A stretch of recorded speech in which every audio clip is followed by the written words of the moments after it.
पांचवा ट्रेंड यानी सरकार की बदलती भूमिका और उसका फ्यूचर ऑफ बिजनेस पर प्रभाव भी बहुत व्यापक है।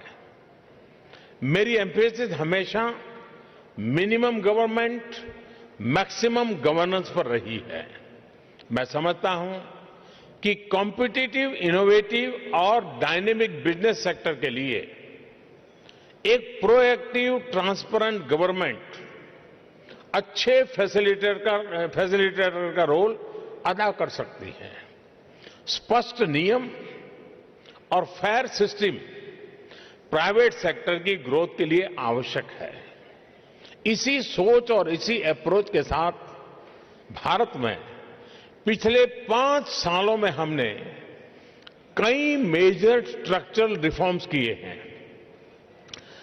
एफडीआई पॉलिसी को सुगम और लिबरलाइज करने के कारण आज भारत फॉरेन इन्वेस्टमेंट का एक बड़ा डेस्टिनेशन बन गया है। बीते 5 साल में भारत में $286 बिलियन फॉरेन डायरेक्ट इन्वेस्टमेंट हुआ है। ये बीते 20 साल में भारत के टोटल एफडीआई इनफ्लो का लगभग आधा है। इंसॉल्वेंसी और बैंक्रप्सी कोड या देशव्यापी एक टैक्सेशन सिस्टम हमने मुश्किल से मुश्किल डिसीजंस लिए हैं और उसे लागू किया है। आज भारत का टैक्स स्ट्रक्चर और आईपीआर रेजिम विश्व के सबसे अच्छे बिजनेस रेजिम के साथ कंपेरेबल है।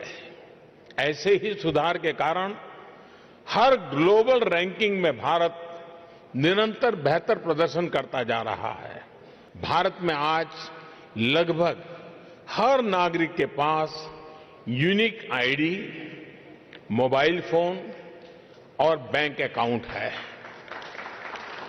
इस व्यवस्था के कारण डायरेक्ट बेनिफिट ट्रांसफर में ट्रांसपेरेंसी से $20 बिलियन से अधिक का लीकेज बंद किया जा सका। हेल्थ केयर में निवेश की अपार संभावनाएं बढ़ गई हैं। आज भारत सबसे बड़ा हेल्थ केयर कंज्यूमर और क्वालिटी हेल्थ केयर प्रोवाइडर भी है। स्वास्थ्य सेवा में टेक्नोलॉजी के उपयोग ने क्रांति ला दी है। इससे न सिर्फ इकोनॉमी के अवसर पैदा हुए हैं, बल्कि करोड़ों लोगों की प्रोडक्टिविटी भी बढ़ी है। साथियों, आज इस मंच से मैं आपको विश्वास दिलाना चाहता हूं कि भारत में प्रगति की ये रफ्तार और तेज होगी। हम देश के विकास से जुड़ा हर फैसला ले रहे हैं। न हमारी नीतियों में भ्रम है और न ही हमारे लक्ष्य में संदेह है। हमारे $5 ट्रिलियन इकोनॉमी के लक्ष्य का रोड मैप तैयार है। यह लक्ष्य सिर्फ क्वांटिटेटिव ग्रोथ का ही नहीं है, पर हर भारतीय की क्वालिटी ऑफ लाइफ बेहतर करने का भी है। हम ईज ऑफ डूइंग बिजनेस में ही नहीं, ईज ऑफ लिविंग में भी सुधार ला रहे हैं। पॉलिटिकल स्टेबिलिटी, प्रिडिक्टेबल पॉलिसी और बड़े डाइवर्स मार्केट के कारण भारत में आपका इन्वेस्टमेंट सबसे अधिक लाभदायक रहेगा।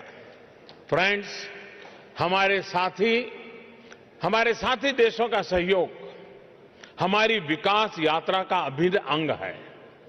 सभी देशों के साथ पूरकता खोजकर और सिनर्जी बढ़ाकर हम विन विन सिचुएशन के लिए काम कर रहे हैं।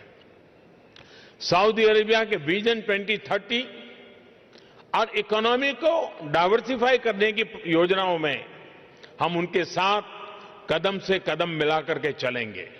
भारत जब दुनिया की सबसे बड़ी इकोनॉमी था और सैन्य रूप से भी सबल था, तब भी हमने किसी पर दबाव नहीं डाला, किसी पर बल प्रयोग नहीं किया।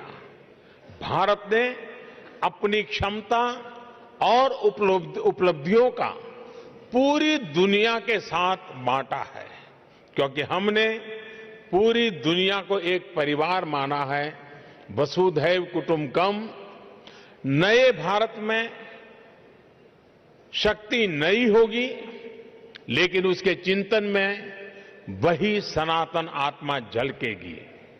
हमारा विकास विश्व में विश्वास पैदा करेगा। हमारी प्रगति परस्पर प्रेम बढ़ाएगी। विश्व कल्याण के इस सफर में भारत के साथ पार्टनरशिप करने के लिए मैं आपको, पूरे विश्व के बिजनेस को आमंत्रित करता हूं। मैं और मेरी टीम सदैव आपकी सहायता के लिए तत्पर है। आपने मुझे कुछ विचार साझा करने का अवसर दिया और मुझे ध्यानपूर्वक सुना, इसके लिए मैं आप सबका बहुत बहुत धन्यवाद करता हूं।